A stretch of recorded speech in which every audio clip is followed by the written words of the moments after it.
Ladies and gentlemen, please take your seats. You know, you'd never thought the phrases free preview and creepy bits would go together so darn well, but there it is. And guess what? If you're within the sound of my voice, that must mean you're in the seats with once more. As always, my name is Dave White, and I'm the host of this podcast, where we sit down with a wide-ranging variety of entertainment industry professionals. We pick their brain about current projects, state of the industry, how they got started, and so very much more in a light and in a conversational fashion. And you know, if you like how we do things around here, I'm going to assume that you do, because let's face it, you're listening right now. And if you are, please keep listening. And subscribe, hit that subscribe button, gives you a 5-star rating on your podcast provider of choice. We're available pretty much everywhere, places like Apple, Amazon, Spotify, Google. And plus, we archive every single one of our episodes over at our In the Seats YouTube channel. So you can give us a like and subscribe there as well. We'd absolutely appreciate it. Also, don't hesitate to check us out on social media. We're on the Facebook, the Twitter, the Instagram, Letterboxd, the TikTok, Threads, Blue Sky, a whole bunch of other made-up names, In the Seats for all sorts of fun updates. And finally, and I do dare say most importantly, please pay us a visit over at In the Seats, intheseats.ca for all the latest and greatest in the world of film, television, basically the moving image at large. Because guess what? If we love to watch it and write about it and talk about it, we love it that much more when you come by and read about it and listen about it. So do us that ultimate kindness, coming by and pay us a visit.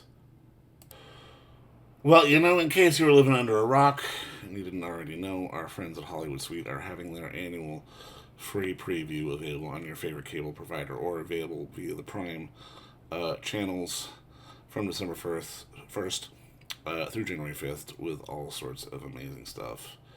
And if you already have it, then you don't have to worry about it because you know it's only $5 a month anyway, and it's an absolute gorgeous steal, and it's a fantastic service, and it's a great channel, and just I cannot recommend it highly enough. And the fantastic people who work there, they're doing the good work by playing quality cinema along with some weird stuff, and some Canadian stuff, and this qualifies into the latter two.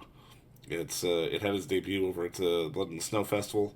It is now available on demand at Hollywood Suite. It's Creepy Bits 2, the anthology short series. Well, that's pretty self-explanatory. It's Creepy Bits. It's short and weird little things going on, but we had the unique pleasure of getting to dive into a little bit of the making of, and we had the unique pleasure of sitting down with the creator, Mr. David J Fernandes, as well as one of the filmmakers on the series, Ashlea Wessel, who's a bit of an up and comer when it comes to making genre features, especially in our fair state, fair province of Ontario. And I think she's going to be a name we're going to be hearing a lot of in the years. Months, months, and years to come. I'm blabbering, but it's my podcast. I can do what I want. But if you need something Canadian and short and creepy, I cannot recommend Creepy Bits Season 2 highly enough. Like I said, it's available over on Hollywood Suite, which is having their free preview right now. So you've got no excuses. Just like you've got no excuses not to enjoy our interview with David and Ashley, which is coming up right now in between you and me. It's a pretty darn good one. Let's start, but I mean, obviously, let's just kick this off officially, and I mean, say it. Just thank you so much for the time today, and I mean, just I guess congratulations to your contributions to Creepy Bits Season 2. Thank you very much. Thank you for having me. Oh, very It's a welcome. pleasure. Now, I mean, I guess the first question is how does one get recruited into sort of a project like this? Because I mean, again, like you're a filmmaker, you've done a bunch of shorts, but I can imagine jumping onto something like this is a bit of a different beast, sort of than say, shooting your own little short on a weekend or whenever. Yeah, my it's uh it's a weird thing because it's like everything else in the industry where it's just like word of mouth. You meet somebody who introduces you to somebody who, so it's like a friend of mine who I was working on developing something with was like, you have to meet my other friend. He also does horror. And I met David, who is the showrunner and the creator of Creepy Bits season one. And then we got along really well, and we have similar sensibilities in terms of what we like horror wise and stuff like that. And I mean, it's not the biggest group of people in the world, Southern Ontario has actually a pretty intense The like genre tight. scene in Southern Ontario is oddly intense. No, you're absolutely right. Yeah, it's very, very intense. And I think we also have room more to kind of like glom onto in Sure, terms of sure. like, journalists and stuff like that. So I think a lot of that circles around that. And he was like, I really want to do season two. And he had found a bunch of filmmakers that he found that he, I think, thought were exciting or fun to work with or interesting personalities or all of the above. And decided to kind of throw us together in a big ball. And then, yeah, and I think it's a really interesting different everyone has different sensibilities, everyone comes from a different place, so I think it's pretty cool. Now, I mean, I'm curious, like, does he come at you like say, "This is my idea, this is what I'd like you to do," or is it a question of what do you got? I one of my episodes I had already started or I had already written like a year ago because I wanted to do something with a friend of mine or two friends of mine who are musicians, and one of them is a cellist, so I wrote it around that and I brought it to the group and he was like, sure. I think in general, we kind of came up with this idea together. He made it a very, very communicative, very kind of group effort when it came to developing the stories in terms of like, okay, what do we want to do? How are we going to make this cohesive? Because he did the first series all by himself. Hmm. So it was like, and it was all like 2 to 3 minutes. And he was like, we're going to do more, we're going to make it bigger, and everyone's going to have their own voice. And we kind of all pitched story ideas to each other. And people were like, yes, no, this might not work. And everyone was very open and honest, which is so important with something like this. Um, and in the end, I think David just kind of gave us some guidelines in terms of where it needed to stay within, but it was pretty broad and like he was very generous with artistic space. So that was really cool. Love it, love it. No, I mean, Mhm. I'm glad you brought it up because I mean, I loved Last Sonata. I mean, it's Oh, such a thank you. it's such a gorgeous little piece, and I mean, I think Little. well, no, but it's a short, so I mean, Yeah, yeah, it's a long short, 21 minutes, but it's still a short. yeah. But it's one of those things where, in watching it, I was so struck by just sort of the beauty of it because it's a gorgeous looking film. And it's Thank one you. of those things that I think this is a through line with this and your other episode is it really felt like sort of an attempt to sort of embrace nature as an idea to sort of generate creepiness and generate horror because in both your episodes there isn't necessarily anything overly terrifying that we see. It's just Mhm. all the stuff that's put into our brains that we think could be going on the other side of the lens. How big of that is a crux for you as a filmmaker to sort of tell stories? I think that's huge. It's huge in telling specifically horror, I think the audience imagination is so much better. Like we've all seen that horror movie where you're like, I don't know, I'm not gonna name names, but I can see them in my head where you're like, oh my God, like the suspense is so amazing throughout, and you can see like bits of things and it's so creepy. And then like you see the full monster and you're like, well, that's dumb. Exactly. Yeah, yeah, You yeah. want to keep that kind of mystery going and let people's imaginations run away with themselves because it's like the things we're always the most scared of. You always remember that time when you were a kid and you were afraid of the dark and you could see things in the dark inside your head. And that was the scariest thing, right? Yeah. I mean, unless you're going with like torture porn type stuff or whatever, but this is more suspenseful, creepy stuff. I mean, it's creepy bits. So we want to, what I love to do is kind of slow burn and let people just kind of creep themselves out a little bit along the way. Is that getting harder to do? Because I mean, especially given how knowledgeable audiences are now. I mean, back in the day when I was a kid, like I didn't know if you ran up the stairs when you're running away from the serial killer, that meant you were gonna die. But now, Yeah. now watching it, it's like, oh, you're running upstairs, you're dead. It's over.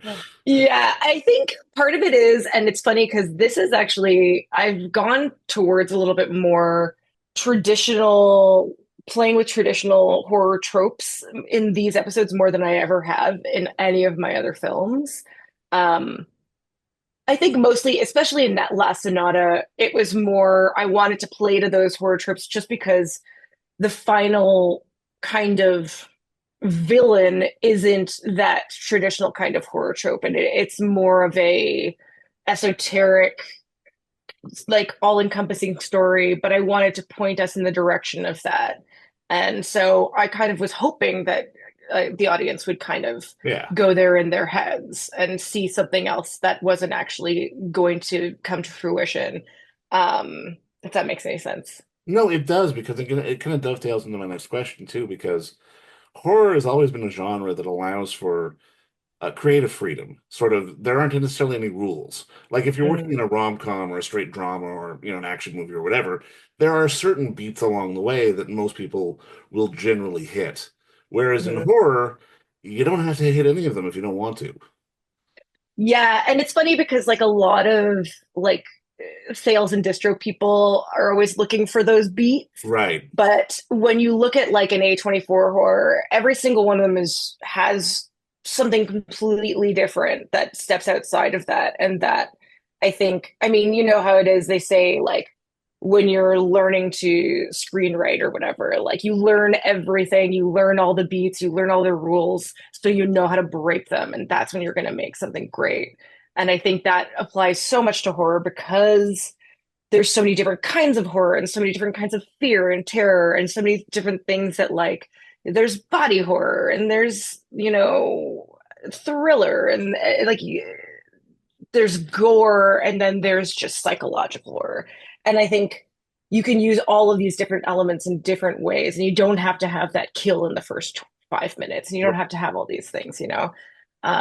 It's just like you can play so much and that's so much fun.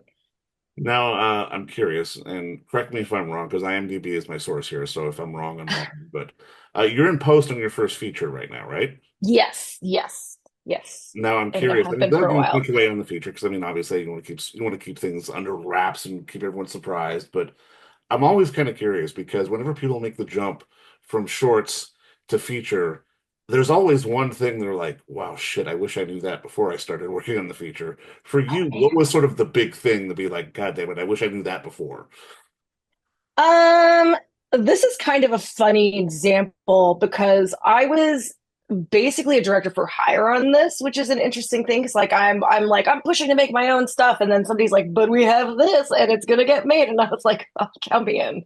Um, I think that one of the things that I didn't have that I learned a lot about is creating a crew and giving yourself time to get the right people together. Because I feel like some like with doing a feature, it's so much more about having that crew around you and that like everyone's building this thing together. And if people aren't prepared and you don't have that much time to get in it to like create stuff in pre-production together, it kind of becomes like chaotic and insane. And I think like that's something that we were able to have much better on creepy bits that I was like, whoo, like, and I'm gonna make sure that I have forever and ever after this is just like having that solid crew and having that relationship and starting everything with each other as early as possible. Because that was we started very, very late on my feature. So it was like lead of our pants. Let's I, go. I get it. I get it. Absolutely. Now, David just jumped in, so let me add him to the room here. Hi, I'm so sorry. Hey, no worries. I was just like, Ashley, just finish your thought. We started without you. And that's okay. I'm sorry. I had a bit of a night. My daughter woke up with a fever in the middle of the night. Oh Oh, no. Threw me off, so I'm a little scatterbrained today. I I, apologize. I I get it, man. I totally get it. No worries at all. But I mean, And you can't honestly, see me there. hey. I but am. thank you so much for the I time am. today. I really appreciate this. And I mean, again, I'll repeat to Ashley what I said to you. Just congratulations on season two. Oh, thanks so much. And I mean, I'm curious on your perspective on this, just to sort of rewind it a little bit. Sure. How do you sort of get the ball rolling on this and sort of look out for talent to bring into a project like this, especially since the first season? I mean, if I correct me if I'm wrong, was primarily you. Yeah, it was all me. Yeah. I mean, I had help, but yeah, no, I wrote and directed each episode. I mean, ultimately, I just like, are you in Canada? I'm sorry, I don't Yeah, know I'm in that. Toronto, so yeah. Yeah, okay, well, great. So, um, up here, like, if you're gonna get funding for anything these days, presenting a project with only a, middle-aged white straight male attached to it. That's a hard one. No, yeah. Like it's not to say that you can't get funding. It's just it's harder because for very good reasons, government funding agencies are trying to not just give out money to the people who happen to have the most experience. They're also trying to ensure that a diversity of voices are being heard. And so it's critical, I think, if you're going to put a project together and you're looking for government funding as a source of funding, that you're going to have to put a team together that reflects the reality of Canada today. So, one of the first things, I was at Blood in the Snow Film Festival where we're having our world premiere a few years ago, and at the Deadly Exposure Conference, there was a person, an officer from the Canadian Media Fund who was there among the power networking tables, and is really just having a chance to ask her questions in person that I was able to determine that even though I self-funded the first season and even though it primarily was on YouTube originally, it then going on to Hollywood Suite after it had premiered on YouTube, allowed it, it basically made it eligible for season two funding through the Canada Media Fund, right? And I didn't know that prior to having a chat with them. And I guess I could have emailed them or whatever, but just having that person there at the round table at the Deadly Exposure conference, was the beginning of season two. Because once I realized that, oh, this is actually possible to get funding for this, even though I did it on my own the first time, that kind of planted the seed. And then I'm like, well, if I'm going to do this, who do I want to make movies with? Uh, and a good friend of ours, Jim Monroe, who is a Toronto-based author and filmmaker and game developer. I mean, what does Jim not do? I don't know. Um, but You live in Toronto. We all have to have multiple jobs. It's just yeah. It's true. yeah.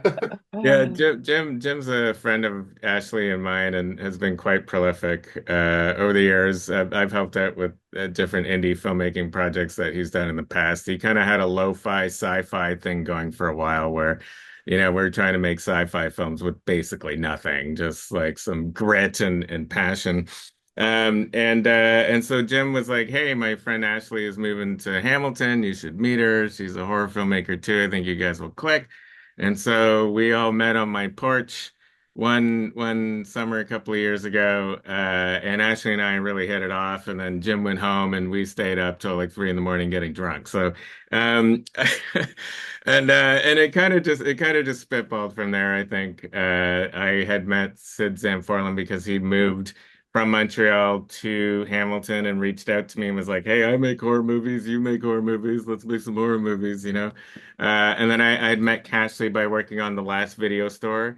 I was the first assistant director on that crazy movie filmed here in Hamilton, and also having a Hamilton premiere at the Playhouse up the Yeah, that's right. Yeah. street from me on Wednesday. So Black Fawn ended up buying the Canadian distribution rights for it, and possibly other territories. I don't know, but they have Canada, and they're doing I a love those theatrical guys for run. sure.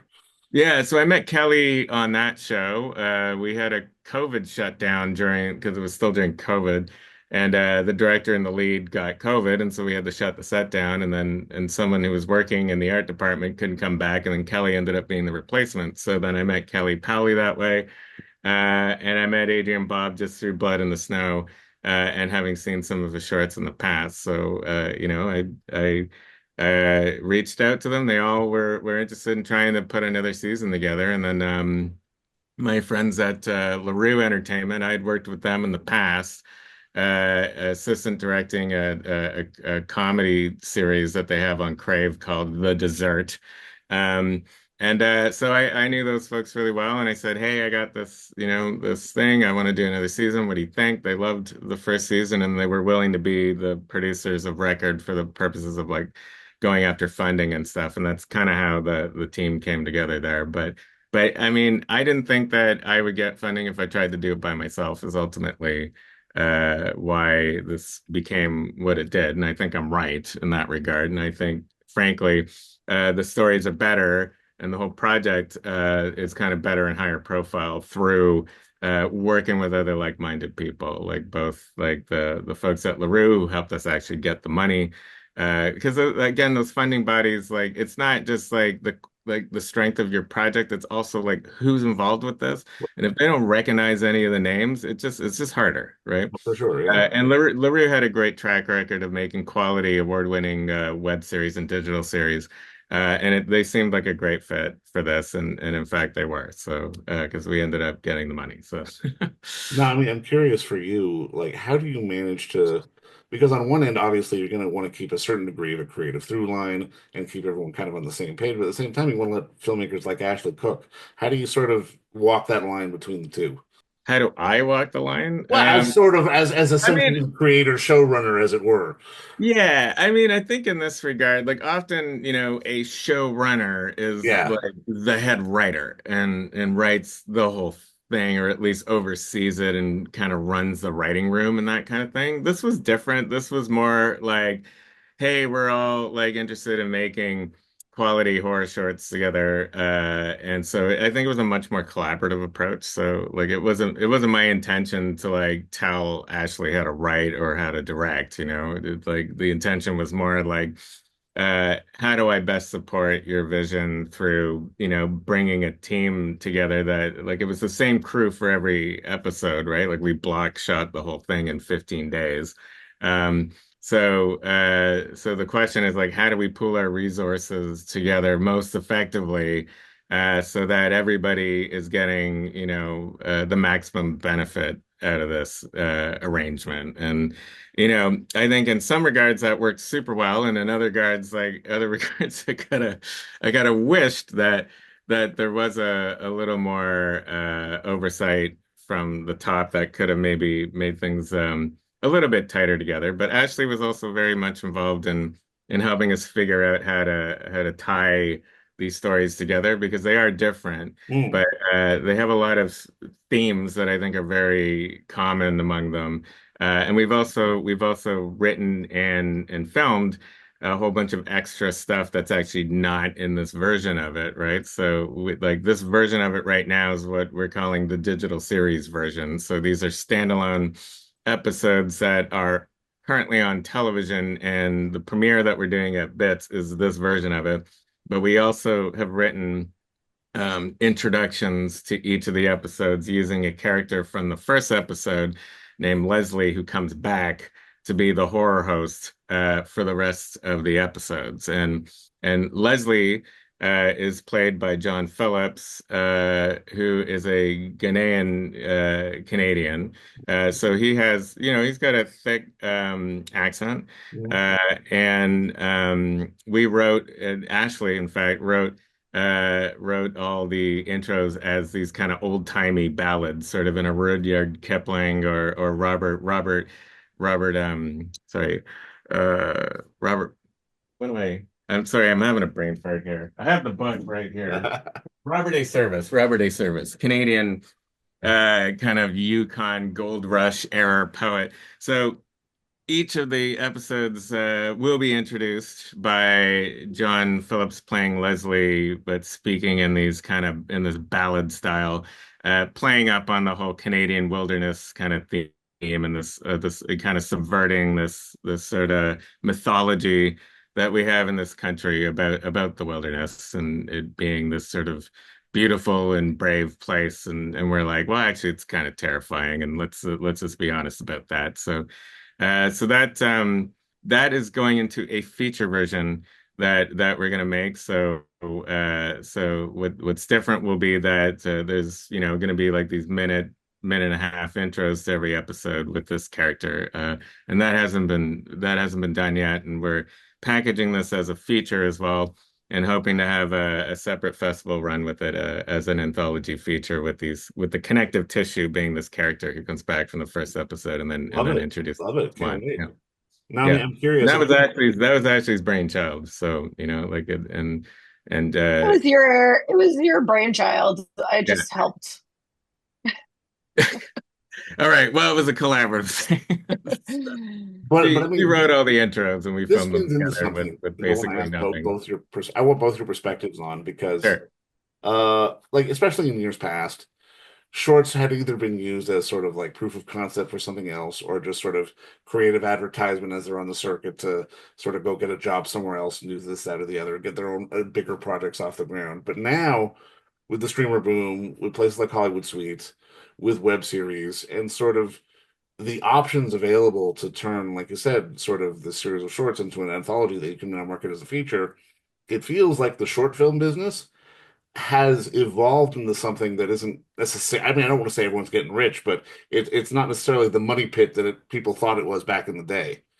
How has the business of making shorts kind of evolved, especially in the past few years? And take a stab at that one, Ashley. Um, I know that like my personal experience with I think Alter has changed things a lot, especially in the horror landscape, because all of a sudden there's this platform that a lot of people are accessing, and people are you can get paid like a little bit to a good chunk for your short. And so you're both getting views and a little bit of like recognition. And also you can eat for 5 seconds. Right, Like you're exactly. getting a Yeah. little bit here and there. It's an interesting thing because I think you made this point earlier that like TikTok has changed us. But I think that in terms of a short film that it's changed viewers to be more accepting to that format and be like maybe I will spend 5 minutes and watch this. They're doing it anyways. They're watching some stranger dance. Why not watch this like artful horror film or short film? There's so many different things that you can do in a short that you can't do in a feature, or that doesn't have the same impact in a feature, because it's able to be a standalone in a short. And I think um, for me, some of my shorts have been, okay, this can be a feature. This is how I want to show what I can do, or I want to learn how to do these things. So I'm going to make a short about it. But there's also been things where I was like, this is an idea and I want to mess around with some friends and I want to make something beautiful or crazy. And I think that there's opportunities for that now that are kind of exciting. Yeah. David? Yeah. I mean, uh, at some point, you know what it was? I have a friend, Tate Young, and I helped him I produced and assistant directed and production man. I had a lot of hats on that one, but I helped him make a short film back in like I think it was 2019. I think is when we shot it. It was called Hypernova, and right when it was ready to be released to the world, it was going to have its world premiere at the the Canadian Film Festival, the CFF in Toronto in March of 2020. Well, guess what happened in March of Boom, 2020? boom. The entire world fucking shut down. And so Tate wasn't, we put all this work into the short and he funded it himself. It was like he put almost 40 grand of his own money into the short. And then nobody could see it because all the festivals got shut down. Um, and and I like that was a real big learning lesson was, because I think I've done the same thing in the past where I put like all of this effort into making like one thing. Um, and then for whatever reason, like maybe it gets into a bunch of festivals and wins awards, maybe it doesn't. But when you spent so much time making like a single thing, like it's a big expenditure of time and money to make you know, to make one thing. Um, and if you're making a short, then you're also competing against like thousands of other shorts in a category to get into a film festival, right? And I think it was Tate at some point hired a festival consultant. I had never really heard of this before, but he was working with someone who was a programmer for festivals in the States and watched this film and gave him advice about where to submit it to and just had like what to do with it. And one of the suggestions that this person had was, you should consider like next time like breaking it up and doing it as like a web series, you know, because like there's not as many web series out there in the world. And the festivals for them are really quite supportive and you know, um and it stuck with me and I'm like, oh, that's an interesting idea. Like rather than making a 20-minute short that'll get into five things, you can make like, you know, five shorter shorts and get into a whole bunch of more stuff and just get it out there and have like way more avenues for where this could be shown and how this could be shown. And I think that idea was part of what kind of like the idea for Creepy Bits came from in the first place. Like the idea was to make very short horror films and put them on the internet, right? Which is something I hadn't done before because I'd always kind of done that traditional route of let's make a film and try and get it into a festival and whatever else. And so what ended up happening was, you know, like it took off a little bit on YouTube and then um I think the trailer had over 100,000 views on the first season, and the episodes were, you know, they were pretty well watched. They all got like thousands of views and that kind of thing. And it just it seemed to me like a much better use of my time and energy was to make a lot of shorter things than just like one longer thing. And in answer to your question about like, you know, has the reason people make shorts changed or, you know, the money for it and stuff. I think it's still hard to get money to do short form because it's even harder now because frankly the fund that we ended up getting from Canada Media Fund to do the second season, it was $250,000 of our budget, which was a lot. It doesn't exist anymore, right? Mhm. So uh you know, like it was great. Like we snuck in right at the last, like you know, the last, like one of the last rounds of funding that for that fund. But I'm not sure where that money was coming from. I think it was part of a COVID thing that the federal government might have been doing. That money ran out. And now they don't. They are not. As far as I know, the Canada Media Fund is not supporting narrative short form anymore because that was the fund and now it doesn't exist. So it's actually gotten harder in this country to make films in the way that we just did. So I think, you know, if this is going to have any further seasons in this format, then a broadcaster is going to have to come on board and do it as an actual TV series, you know.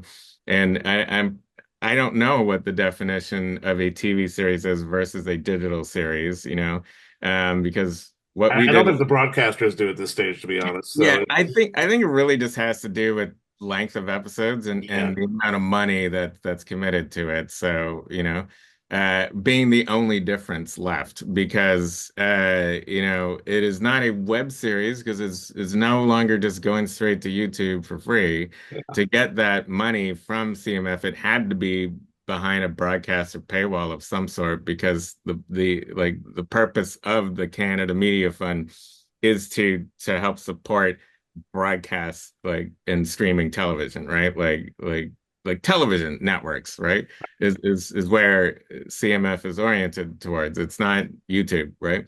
So like if anyone is looking to make, you know, a digital series in going ahead into the future, there's now one huge source of funding that no longer exists. And I'm not sure what's going to happen as a result. I think we're just going to make less digital series, right? So, um, on the one hand, you know, you've now got Screambox and you've got Bloody Disgusting TV and you've got Alter, uh, who are and Hollywood Suite, who are buying this content, but then the actual funding to make the content in Right. Canada is now tougher than it was just a couple of months ago.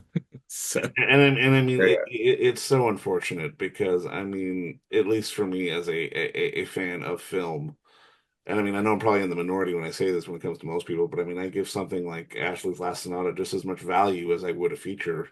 I mean, more people like people would give it more value if it had a zero on the end of it. If it was 210, 210 minutes as opposed to 21 minutes, just inherently, and that's weird to me because like beautiful art is beautiful art, and I mean, I think with this series, what you guys have done here, I mean, it's yet another platform and example for showing the world why short story and short film matters. And I mean, I just want to say congratulations to you both, and just honestly, thank you both for the time today, and just keep up the good work.